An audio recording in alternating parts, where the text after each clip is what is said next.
The clock does not stop running for you, nor for me, nor for the richest person in the world, much less for the laziest. So, a question that will make you tremble is, what you are doing with your time? Life is an incredible gift that we all have. It's like a blank canvas that we hope to paint our masterpiece on. However, what are we doing?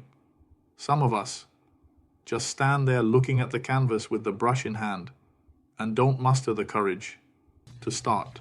It is time to make a change, and the change must start immediately. You must put an end to the laziness that has been holding you back. Lack of concentration is similar to an illness.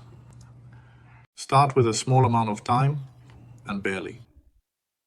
Take notes. Maybe you leave the dirty dishes overnight and then you have to go to the gym because you are too tired. And before you know it, you find yourself caught in a cycle of procrastination and not fulfilling your potential. However, unlike a real illness, the cure for all laziness rests entirely with you. I would tell you something, a little secret. Success is not about being the smartest person. It's about having talent. It's not about having talent or better opportunities. Success is being willing to do what others do not want to do, working harder than others. It is about silencing that powerful voice in your mind that tells you, I will do it tomorrow. I can hear some of you saying, but I'm not lazy. I'm just unmotivated. I must tell you that motivation is a myth. What is required is discipline, not motivation.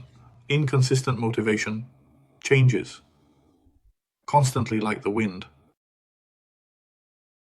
Discipline is what gets you out of bed at 5 a.m. when every part of your being screams to stay in. That alarm clock believes that successful people always have a strong motivation. Do you think they wake up every morning with energy and enthusiasm? No, of course not.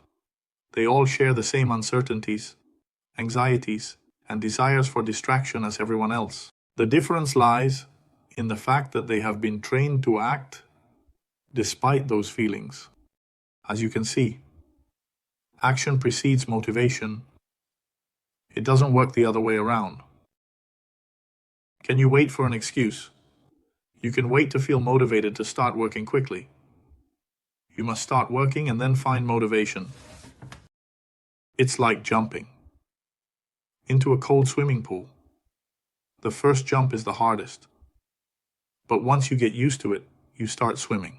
Before you know it, excuses become a pleasure for everyone. Isn't that right? Isn't that so? I am too tired, I don't have time, I don't have talent.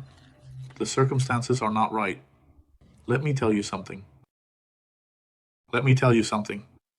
Destroy them as if they were insects. Replace them again. You can improve because you can. You definitely can. Goals act like medicine against laziness.